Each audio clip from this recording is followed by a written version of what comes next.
lave où règnent des températures infernales.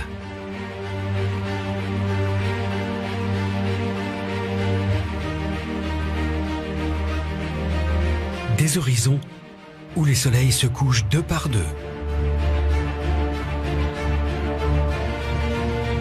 Nous sommes en train de découvrir que l'univers recèle des mondes extraordinaires.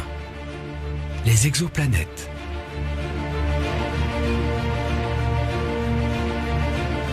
Des planètes qui tournent autour d'autres étoiles que notre Soleil. Depuis la découverte de la première exoplanète en 1995, plus de 2000 nouveaux mondes ont été détectés.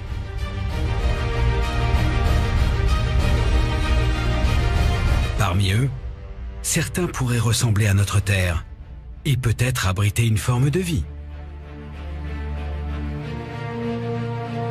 Pour comprendre ce qui se passe à la surface de ces exoplanètes, pour savoir si ces mondes peuvent être habités, les astronomes scrutent le ciel avec les meilleurs télescopes. Aux États-Unis, en Europe, au Chili et jusque dans l'espace.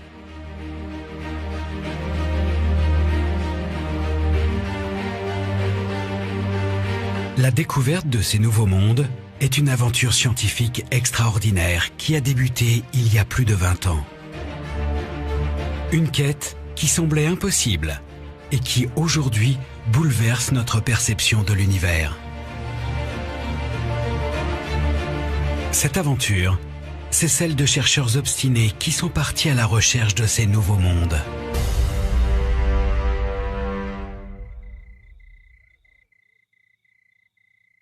Michel Mayor est l'un des pionniers de cette aventure. C'est cet astronome suisse qui, en 1995, a découvert la première exoplanète en observant les étoiles.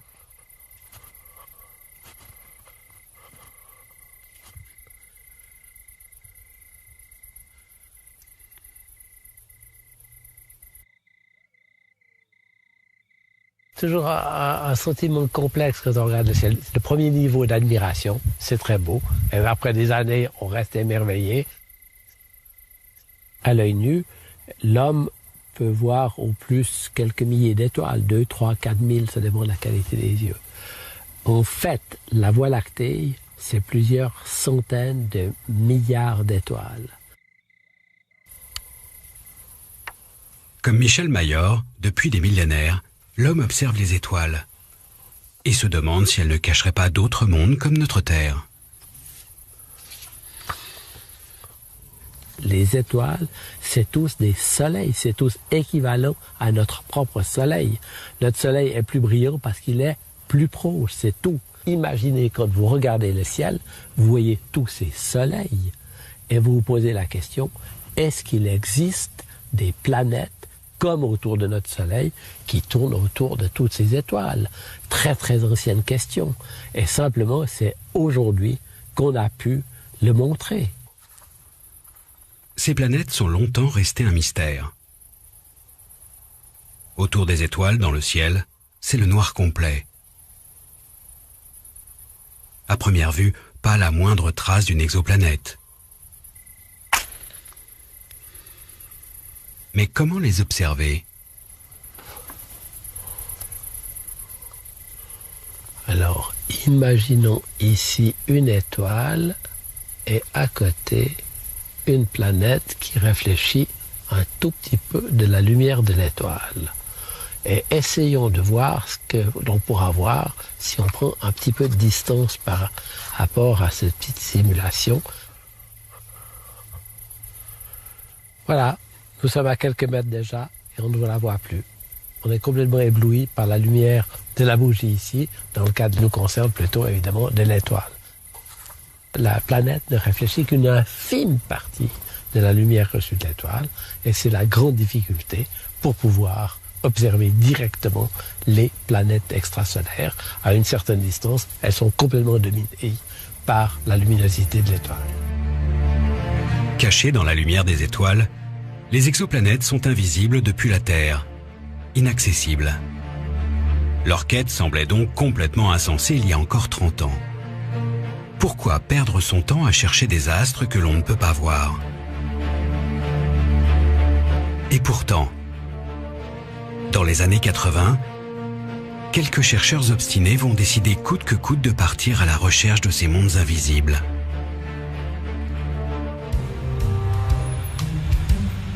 Geoffrey Marcy est l'un de ces chercheurs d'exoplanètes. Cet astrophysicien américain est obsédé par la recherche de la vie extraterrestre. Dans les années 80, il rêve de trouver des exoplanètes pour y découvrir une autre forme de vie. Notre planète est un endroit extraordinaire où la vie déborde de partout, quel que soit l'endroit où vous regardez. Il y a des végétaux, des animaux et bien sûr, surtout, de la vie intelligente. Alors forcément, on se pose la question, est-ce qu'il est possible qu'il y ait de la vie ailleurs, sur des mondes autour des étoiles que l'on voit la nuit?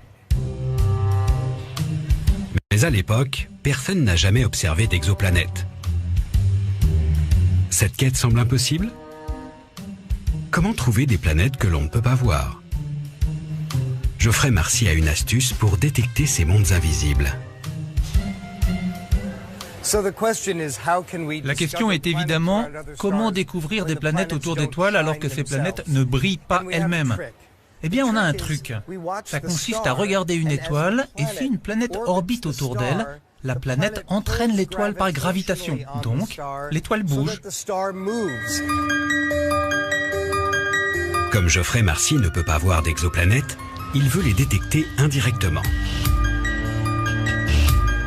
L'astuce consiste à observer une étoile pour trouver un indice de la présence d'une planète.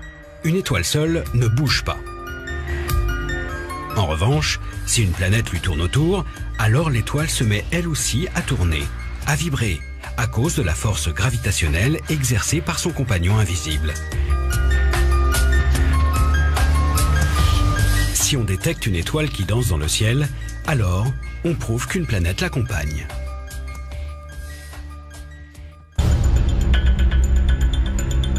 Geoffrey Marcy installe sur un télescope vers San Francisco un spectrographe, un instrument qui permet de mesurer ce phénomène.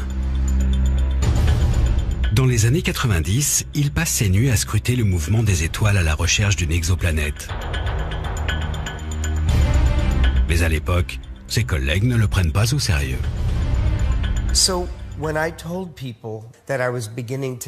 Quand je disais aux gens que j'étais en train de développer une technique pour trouver des planètes qui tournent autour d'autres étoiles, les gens étaient vraiment gênés. Ils regardaient leurs chaussures et disaient « Oh, tiens, il fait beau aujourd'hui, hein, n'est-ce pas ?» Ils étaient embarrassés pour moi, parce qu'ils pensaient que ma carrière était finie.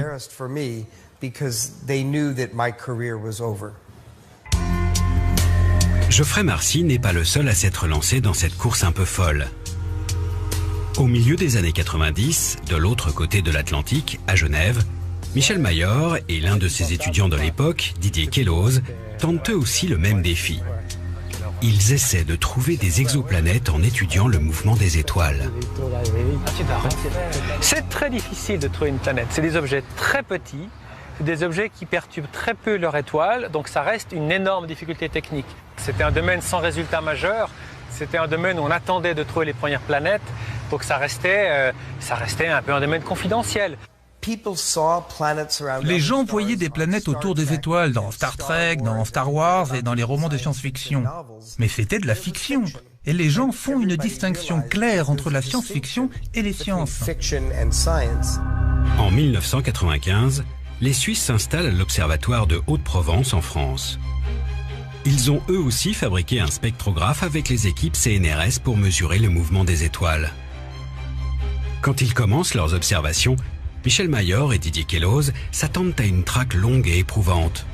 Leur concurrent américain a déjà consacré 13 années de sa vie à chasser ces planètes, sans aucun résultat.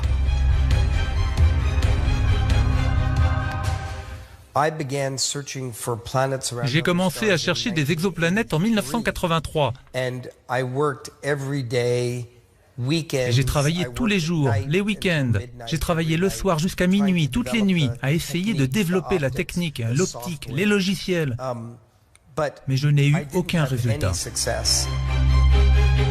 Les Suisses, de leur côté, ont aussi passé plusieurs années à développer leur spectrographe. Mais quelques semaines après avoir débuté les observations, Didier Queloz a du mal à croire les données de leur instrument. Surprise, une de ces étoiles, dans la constellation de Pégase, 51 Pégase, montre une variabilité. C'était complètement inattendu et c'était presque, je dirais, suspect. Donc la première réaction est de penser qu'il y a une erreur quelque part. Une étoile semble danser dans le ciel, ce qui veut dire qu'un objet lui tourne autour. Cela paraît tellement incroyable que les Suisses gardent le secret de leur découverte avant de refaire leurs mesures 6 mois plus tard.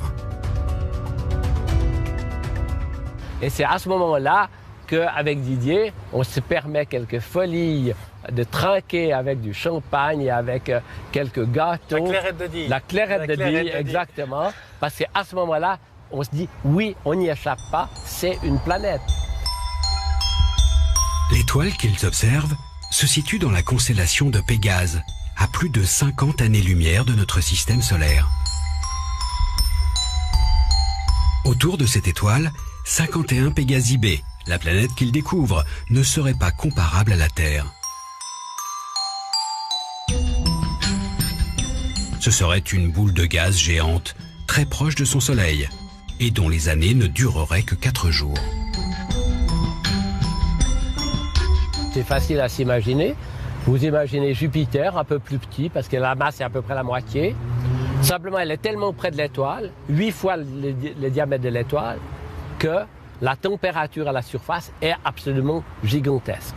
On est bien d'accord, il n'est pas question qu'il y ait de la vie sur une telle planète, comme une planète géante gazeuse, et en plus à des températures terrifiantes.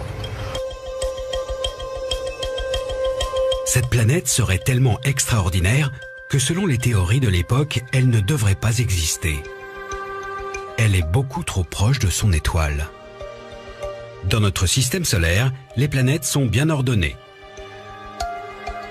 À proximité du Soleil, les petites planètes rocheuses. Mercure, Vénus, la Terre et Mars. Et beaucoup plus loin, les planètes géantes gazeuses. Jupiter, Saturne, Uranus et Neptune. La planète de Michel Mayor et Didier Queloz ressemblerait à Jupiter. Mais le problème, c'est qu'elle bouscule cet ordre bien établi. Elle se trouve juste à côté de son étoile.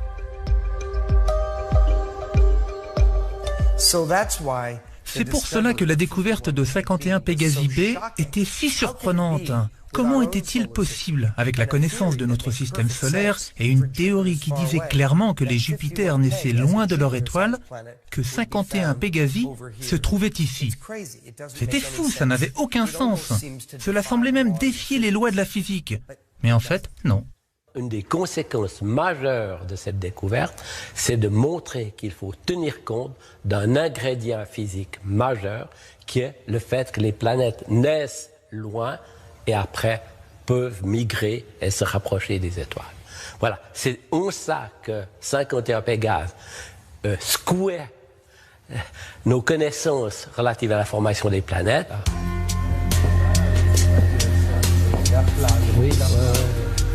C'est une révolution. Le système solaire n'est plus le seul modèle. La découverte de Didier Queloz et Michel Mayor en 1995 est historique. Elle fait le tour du monde et fait aujourd'hui l'objet d'expositions dans des musées comme ici à Genève. Une découverte qui lance l'astronomie dans une ère nouvelle, la recherche des exoplanètes. Oui, ça comment dire. Là, un vieux compagnon. Oui, c'est une planète qui a perturbé notre vie. Hein. Oh, la découverte, elle ne s'est pas faite en un jour, mais oui, absolument, c'est une planète emblématique parce que c'est le début d'une longue série de longues découvertes d'autres exoplanètes. Y avoir découvert correspondait à autre chose. Peut-être que la lumière de l'étoile variait et perturbait nos observations. Peut-être que l'étoile avait une autre étoile qui lui tournait autour dans une orbite un peu folle. Et c'était juste 2 étoiles. Donc peut-être que les planètes que nous avions trouvées n'étaient pas du tout des planètes. Comment convaincre la communauté scientifique que ces planètes existent? Et comment trouver des planètes où la vie pourrait se développer?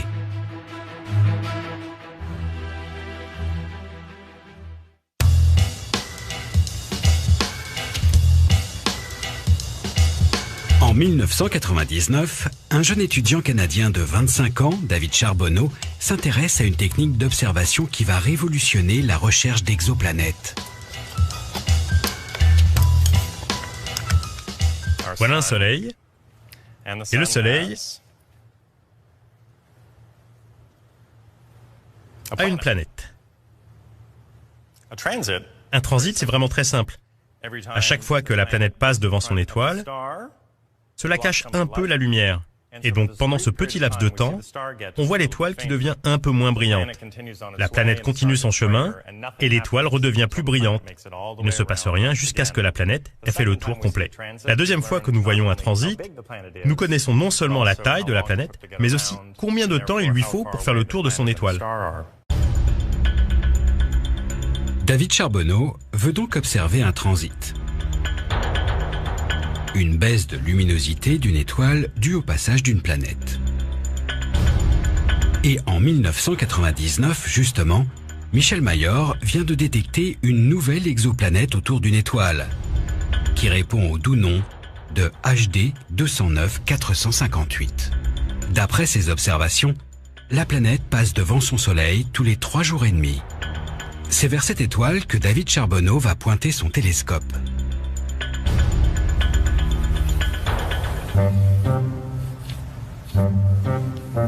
Il s'installe dans le Colorado. Et avec un petit télescope amateur, il étudie les infimes variations de lumière de l'étoile pendant une dizaine de jours.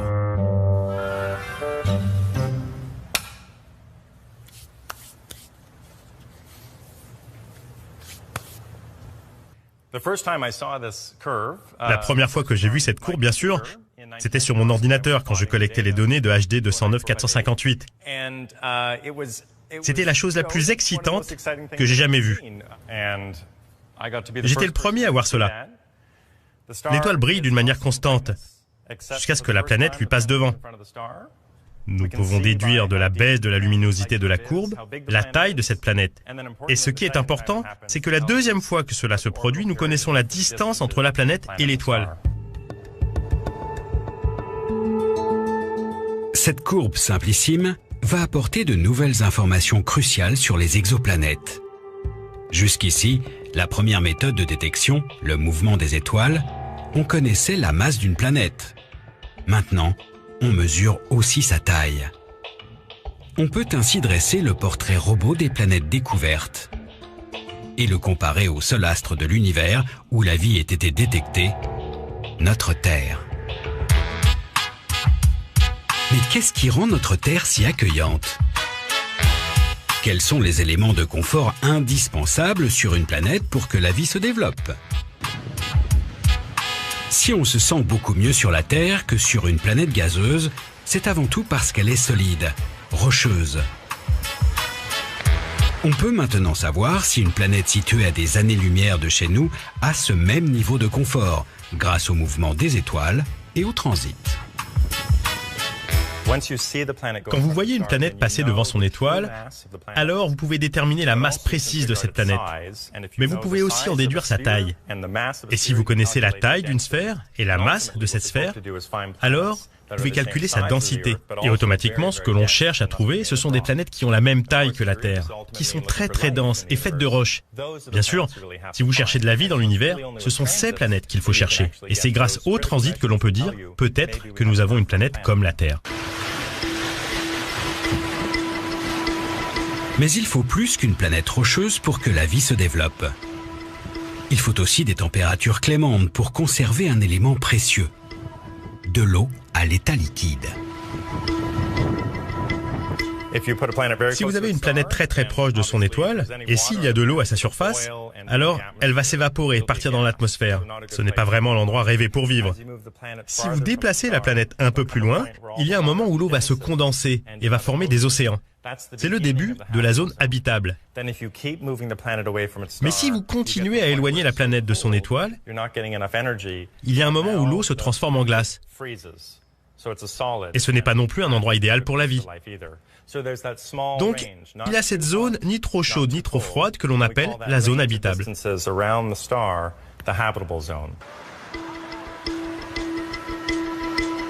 de la terre, de l'eau liquide. Mais il manque encore un élément indispensable à la vie, ce qui nous protège des rayons du soleil et nous permet de respirer, une atmosphère. Nous avons découvert avec beaucoup d'enthousiasme que si une planète passe devant son étoile, alors on peut utiliser la lumière de l'étoile comme un projecteur à travers l'atmosphère de la planète. Et on peut analyser cette lumière. Maintenant, ce qui est intéressant, c'est que quand la lumière passe à travers l'atmosphère de la planète, une partie est absorbée par les molécules qui sont dans l'atmosphère et vous pouvez savoir s'il y a des molécules d'eau, du dioxyde de carbone, du méthane. L'atmosphère et la vie à la surface sont intimement liées. En étudiant l'atmosphère, on peut en apprendre un peu plus sur la vie qui pourrait être à la surface.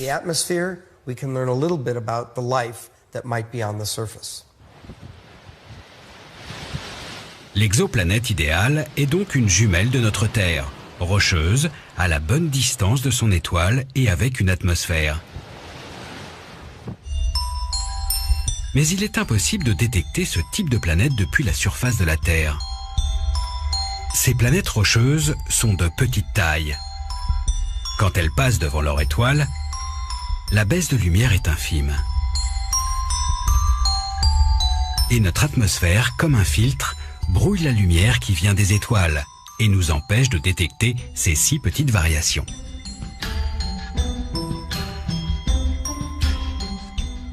Jupiter, qui passe devant une étoile, cache à peu près 1% de la lumière. Mais la Terre, qui passe devant une étoile, cache moins de 1/10 de la lumière, donc c'est un signal vraiment tout petit. Vous avez besoin d'être au-dessus de l'atmosphère si vous voulez le voir.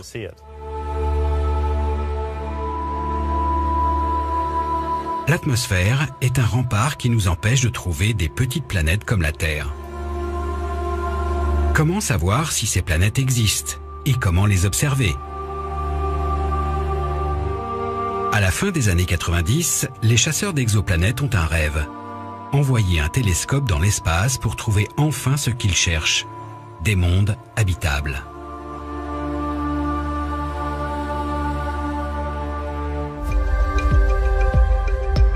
À la NASA, un astronome, Bill Berucki, se bat depuis des dizaines d'années pour lancer un télescope spatial à la recherche des exoplanètes.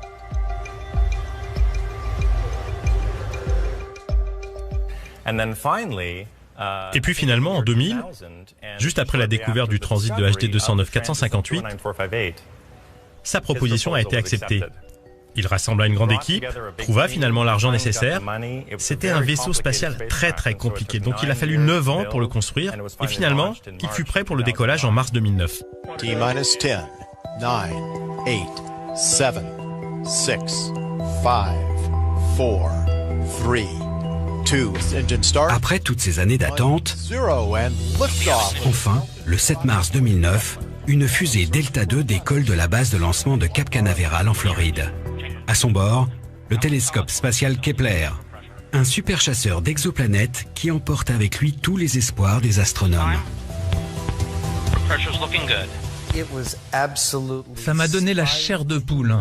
La fusée s'élevait, 5, 4, 3, 2 et 1, et elle partait dans le ciel. Je n'arrivais pas à croire qu'elle continuait à monter toujours plus haut, jusqu'à ce qu'elle disparaisse. Je pensais peut-être qu'elle allait exploser sur la base de lancement ou qu'elle allait tomber dans l'océan Atlantique. Mais rien de tout cela ne s'est passé. C'était parfait. Ça a été un moment inoubliable.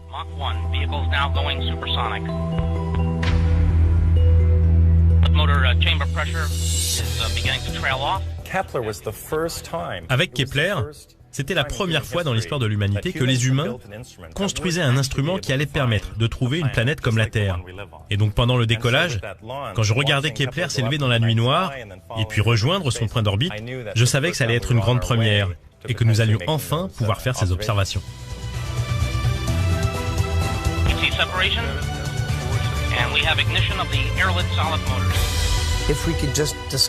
À l'époque, nous espérions juste trouver quelques planètes ressemblant à la Terre.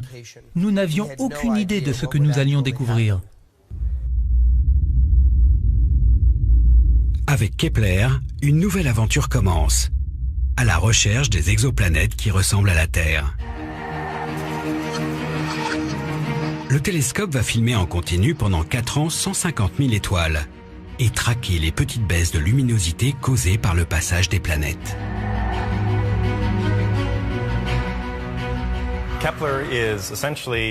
Kepler, c'est essentiellement un télescope de 1 mètre de diamètre, donc c'est un très grand télescope qui a observé une partie du ciel sans interruption pendant 4 ans. La lumière a été enregistrée sur une très grande caméra, un peu comme celle que vous avez dans votre téléphone.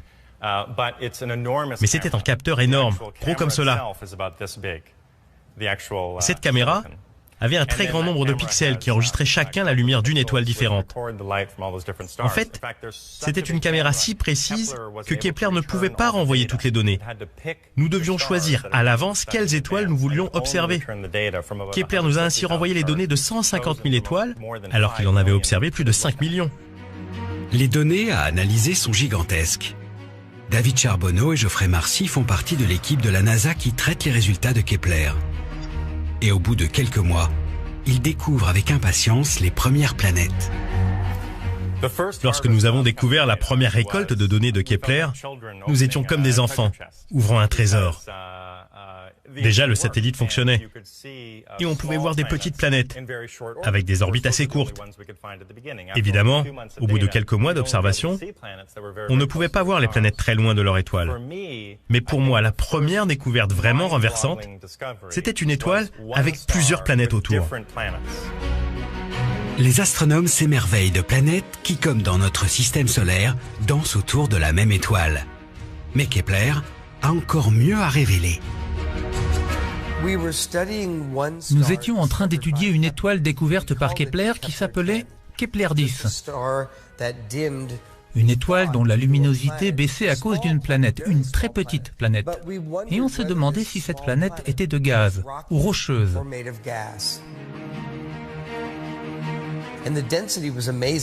Et la densité était impressionnante.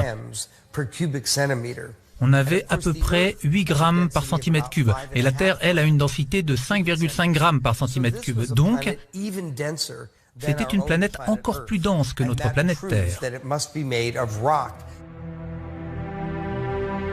Cette découverte est exceptionnelle. Une planète rocheuse comme notre Terre. Mais la comparaison s'arrête là.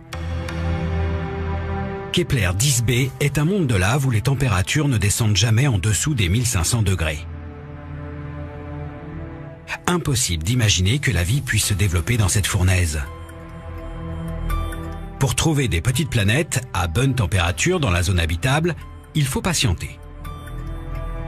Ces exoplanètes sont plus loin de leur étoile. Il leur faut donc plusieurs mois, voire plusieurs années pour faire le tour complet de leur Soleil. Depuis, Kepler a trouvé des planètes qui ressemblent encore plus à la Terre. Je dirais que pour moi, le système le plus passionnant, c'est Kepler 62. Il a 2 planètes intéressantes, l'une à l'extrémité de la zone habitable et une autre un peu plus loin. Elles font à peu près 1,5 fois la taille de la Terre, sont un peu plus grosses, mais probablement rocheuses et peut-être avec des océans. Kepler a donc réussi sa mission. Il a découvert des planètes comme notre Terre. Il est encore impossible de connaître leur atmosphère et de savoir si de la vie s'est développée à leur surface. Ces planètes sont trop petites et trop lointaines pour faire ces analyses. Mais elles pourraient bien être des jumelles parfaites de notre Terre. Pour ces planètes, on connaît leur taille, on connaît leur température, mais on ne sait pas avec certitude si elles ont des océans. Pour moi, c'est très excitant de se dire, peut-être que sur cette planète, il y a de la vie. Quelles sont les prochaines expériences à faire pour étudier ces planètes et savoir si elles ont des océans? Est-ce qu'il y a vraiment de la vie? Et si c'est le cas, sera-t-on capable d'étudier les différences ou les ressemblances avec la vie sur Terre? Les résultats de Kepler sont fascinants. En 4 ans d'observation, il a découvert plus de 1000 planètes avérées et 3000 qui restent à confirmer. Ce télescope a trouvé des mondes habitables en scrutant moins de 1% de notre ciel. Et donc on peut faire des statistiques avec ces planètes. Et les résultats sont impressionnants. Quand vous regardez le ciel la nuit, à peu près 1 étoile sur 5 a une planète de la taille de la Terre. Et avec des températures proches de celles de la Terre. Une étoile sur 5 a une planète qui ressemble à la nôtre.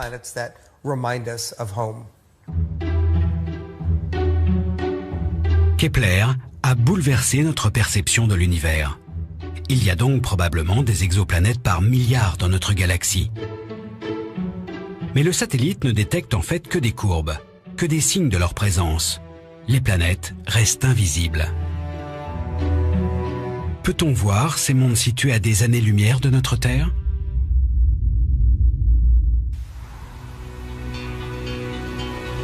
C'est la prouesse qu'a accomplie cette astrophysicienne Anne-Marie Lagrange. Elle a été l'une des premières à réussir ce qui semblait impossible, réaliser l'image d'une exoplanète. La plupart des méthodes qui ont fonctionné jusqu'à maintenant consistaient à trouver des indices de présence de planètes autour d'étoiles. Moi, mon objectif, c'est de voir ces planètes, de recueillir leur lumière et d'analyser cette lumière. Anne-Marie Lagrange a consacré sa vie à l'observation d'une étoile, Beta Pictoris, située à 63 années-lumière de notre Soleil. Et en 2008, elle a réalisé ce cliché. À première vue, rien de palpitant. Mais cette image est exceptionnelle. Au-dessus de l'étoile apparaît un petit point lumineux de quelques pixels. Une exoplanète. Il a fallu attendre 2008 pour qu'on trouve cette fameuse planète qui nous narguait finalement depuis 15 ans. Ces quelques petits pixels, il n'y en a pas beaucoup, qui sont brillants.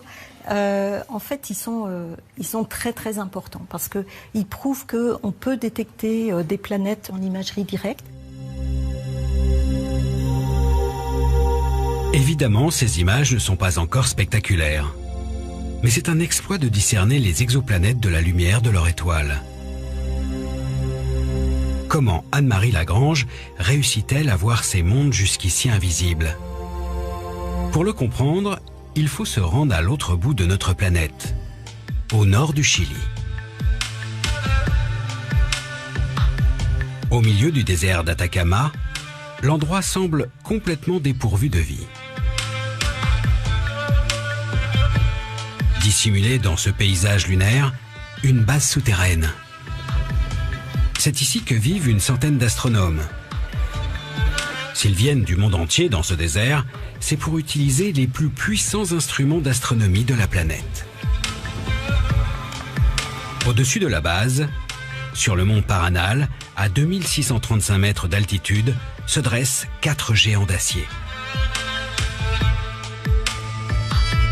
4 télescopes de l'Observatoire européen austral qui scrutent le ciel de l'hémisphère sud. C'est ici que travaille Julien Girard, un des collègues d'Anne-Marie Lagrange. On est là sur la plateforme de Paranal. C'est un des sites les plus privilégiés au monde pour l'observation astronomique. À vol d'oiseau, l'océan Pacifique est à 12 km seulement. Et il y a ce qu'on appelle une couche d'inversion. Les nuages sont confinés à la même altitude, vraiment au-dessus de la mer. Et donc c'est pour ça qu'on a choisi ce site pour observer. On est presque toujours au-dessus de cette mer de nuages, avec un ciel parfaitement clair.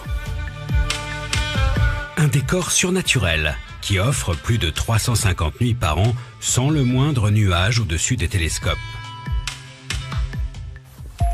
Des conditions idéales pour observer le ciel et chercher des exoplanètes. Au coucher du soleil, c'est une nouvelle nuit d'observation qui se prépare. Doucement, les télescopes commencent à s'animer. Des centaines de tonnes qui s'orientent avec 1000 précautions pour ne pas faire tomber le moindre grain de poussière sur le cœur du système. Un miroir parabolique de 8,20 mètres. C'est lui qui va capter la lumière des étoiles, les précieux photons qui ont traversé l'univers pour venir jusqu'à nous. Au pied de l'un des télescopes, une boîte noire guette les photons qui viennent des exoplanètes.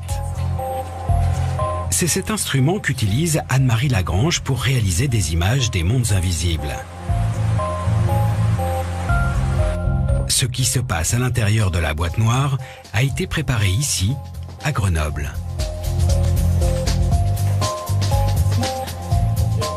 Tout l'enjeu de la détection des planètes, c'est de contrôler la lumière qui arrive et de détecter les petits photons de lumière qui nous viennent des planètes.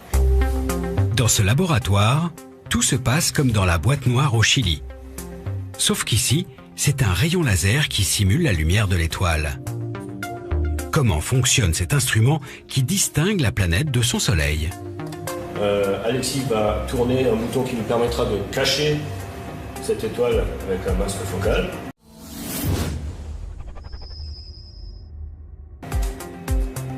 La première étape consiste à enlever la lumière de l'étoile, à l'éteindre avec un masque. On a beaucoup de lumière qui nous arrive des étoiles, on a très peu de lumière par rapport qui nous arrive des planètes. Il faut enlever l'essentiel de la lumière des étoiles pour pouvoir voir le petit signal qui nous vient des planètes. Voilà, à ce moment-là, on va augmenter. La lumière de l'étoile a disparu, mais c'est encore assez confus. Toujours pas de planète. Autour de l'étoile, pardon. La traversée de l'atmosphère, maintenant, quand on observe avec des télescopes sur la Terre, les rayons lumineux en provenance des étoiles sont déviés dans tous les sens en permanence. En quelques millisecondes, ils vont faire des trajets différents, ce qui fait que quand on observe après sur notre détecteur, on va obtenir non pas une figure très, très propre, très marquée, mais au contraire une grosse tache avec de la lumière étalée partout. Pour y voir plus clair, un miroir déformable corrige les perturbations de l'atmosphère et nous permet d'apercevoir enfin un petit point lumineux à droite de l'étoile. Une planète. C'est ainsi qu'à des milliers de kilomètres, au Chili, les télescopes captent les images des exoplanètes. Quand le ciel s'illumine, les télescopes s'orientent lentement vers les étoiles. Sur le mont Paranal, c'est le calme total. Aucune lumière, même la plus infime, ne doit perturber les observations. Le spectacle de la Voie lactée est féerique. Mais les astronomes, eux, sont enfermés dans la salle de contrôle.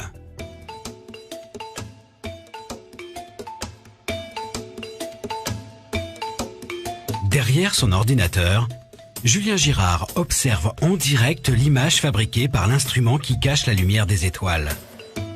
Il cherche des indices de la présence d'exoplanètes. L'étoile qu'il étudie ce soir n'a pas encore livré tous ses secrets.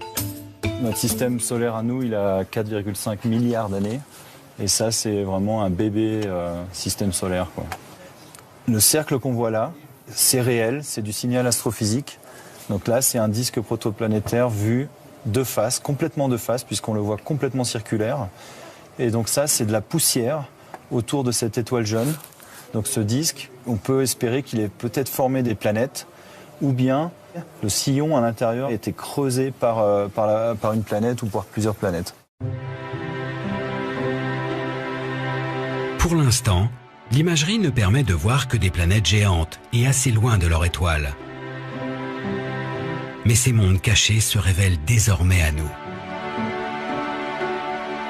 Voir des photons directs de planètes extrasolaires, savoir qu'on n'est vraiment pas tout seul, même si pour l'instant c'est des planètes gazeuses, on sait que personne n'habite dessus, mais c'est quand même assez impressionnant. Peut-être qu'elles ont des satellites d'ailleurs où il peut y avoir de la vie, hein. Même si on ne peut pas les détecter, c'est possible qu'un jour on le fera. Et c'est vrai que c'est assez motivant d'être au début de cette quête. Avec les observations qu'on a faites jusqu'à maintenant, on a juste fait que vraiment effleurer un domaine, le domaine des planètes un peu loin de leur étoile. Tout reste à découvrir. Ces images deviennent de plus en plus précises, mais il ne faut pas rêver. La photo haute définition d'une exoplanète n'est pas pour demain. Comment alors savoir ce qui se passe à la surface de ces mondes si lointains? Comment imaginer leur climat?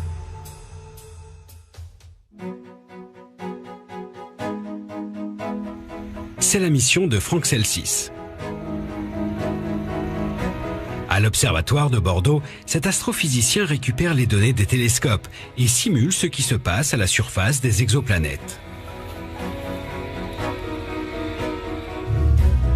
Loin des instruments d'astronomie, sur ordinateur, il crée des cartes météo de ces nouveaux mondes.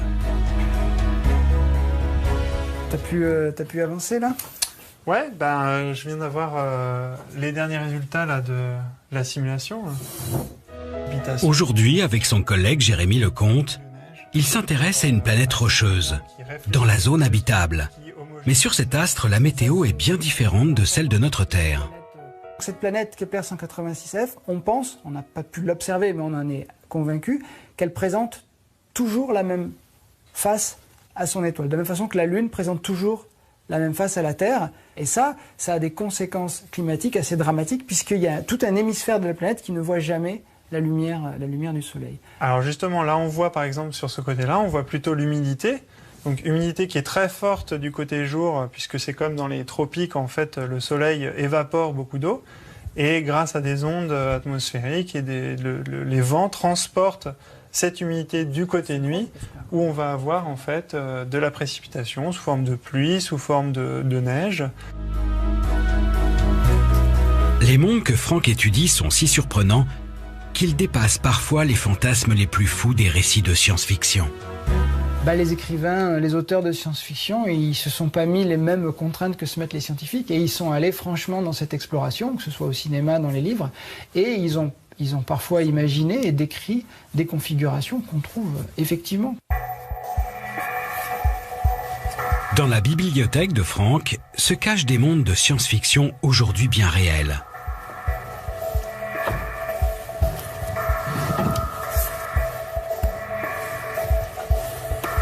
Comme dans ce récit de 1953, où l'auteur imagine un explorateur posant le pied sur Mescline, une planète à très forte gravité.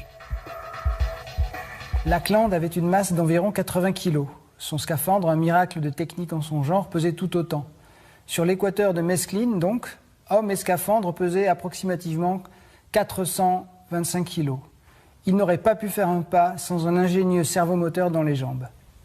Alors ce qui est fascinant, c'est que on n'a pas exactement Mescline dans l'inventaire des exoplanètes, mais on a des planètes qui ont des gravités plus faibles que la Terre, et des planètes qui ont des gravités beaucoup plus fortes.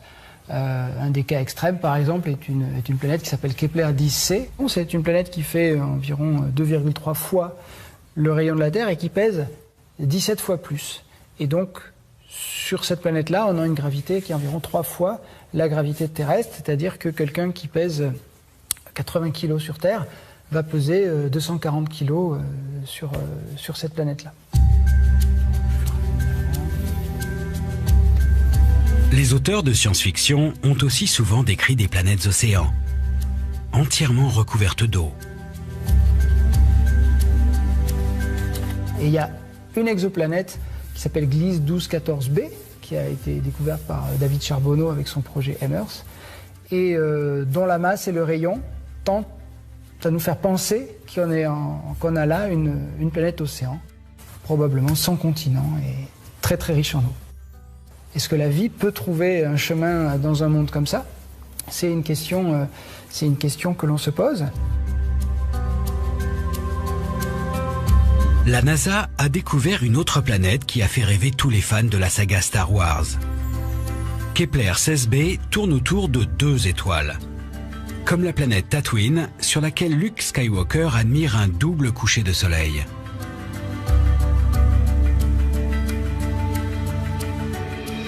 Pour moi, ça me fait complètement rêver. Et puis pour moi, la boucle est un peu bouclée, puisque bon, moi, j'ai vu Star Wars en 78 quand c'est sorti en France. J'avais 6 ans et je me suis pris ça en pleine tronche, comme on dit. Hein. J'ai vu séquence d'ouverture, on voit cette planète-là. Donc moi, j'ai grandi là-dedans, j'étais immergé là-dedans, et de voir que le travail que je fais aujourd'hui vient recouper ces mondes imaginaires, que la réalité vraiment rattrape la fiction, et qu'on n'est qu'en plus qu'au début de cette exploration-là. Oui, pour moi, c'est génial. C'est fantastique. La science-fiction dépasse encore la réalité sur un point. Aucune vie extraterrestre n'a encore été détectée dans l'univers.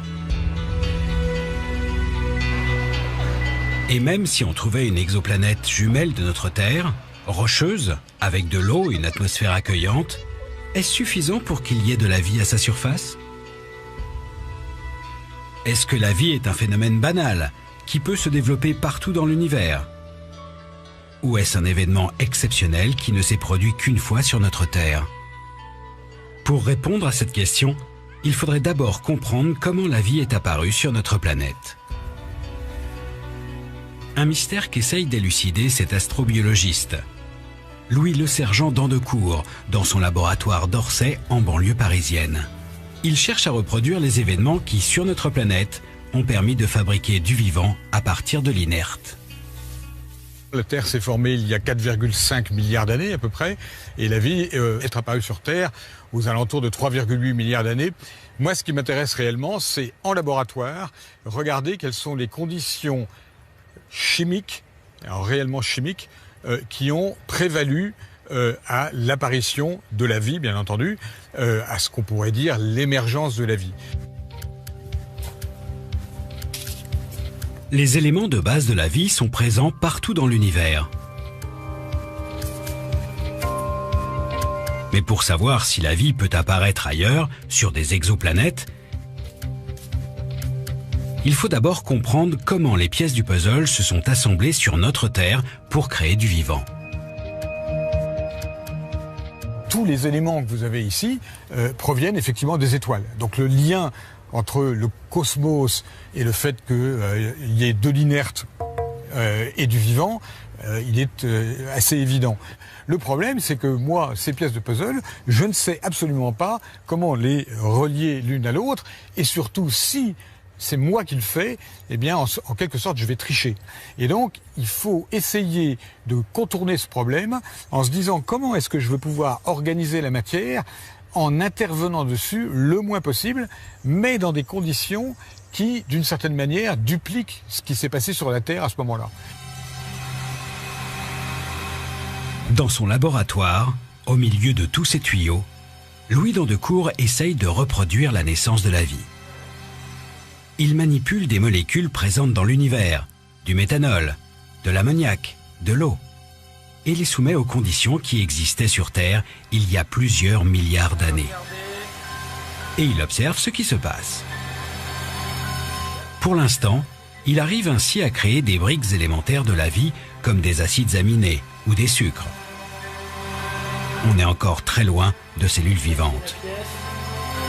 Mais pour cet astrobiologiste, résoudre le mystère de l'apparition de la vie est essentiel pour imaginer sur quelle exoplanète ce phénomène a pu se produire. Si ça mène à un résultat tel qu'on peut montrer qu'il y a des systèmes chimiques bien sélectionnés qui brutalement prennent la place de tous les autres, eh bien je pense qu'à ce moment-là, on aura très rapidement tendance à dire, même au télescope assez rapidement, dire cette planète-là, elle n'est pas intéressante, celle-là par contre, oui, elle possède un intérêt. Et je pense que ça donne aux chercheurs d'exoplanètes, ça leur donnera une motivation extrêmement importante. La quête scientifique de la vie extraterrestre est lancée. Grâce aux recherches des astrobiologistes, grâce aux découvertes des chasseurs d'exoplanètes, nous pourrons peut-être un jour détecter d'autres mondes aussi fertiles que la Terre. De nouveaux instruments permettront bientôt de mieux observer les exoplanètes. En 2018, le James Webb Telescope s'envolera dans l'espace.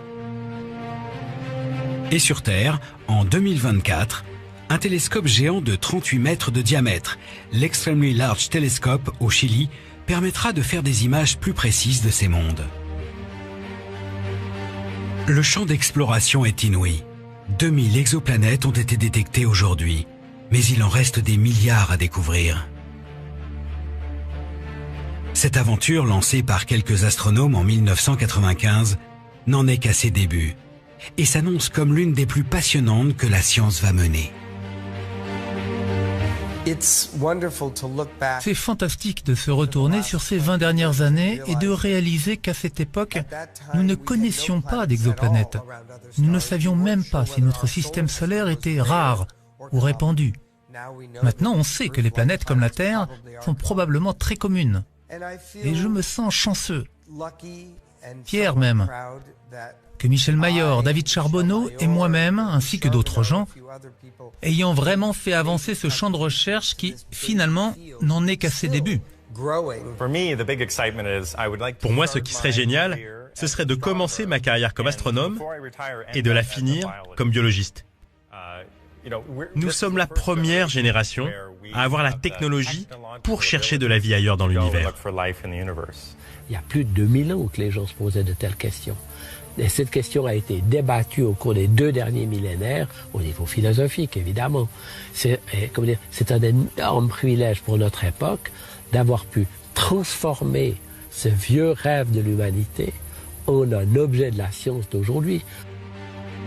Grâce à ces hommes et ces femmes qui ont découvert des nouveaux mondes à des années-lumière de notre Terre, nous ne regarderons plus jamais le ciel comme avant.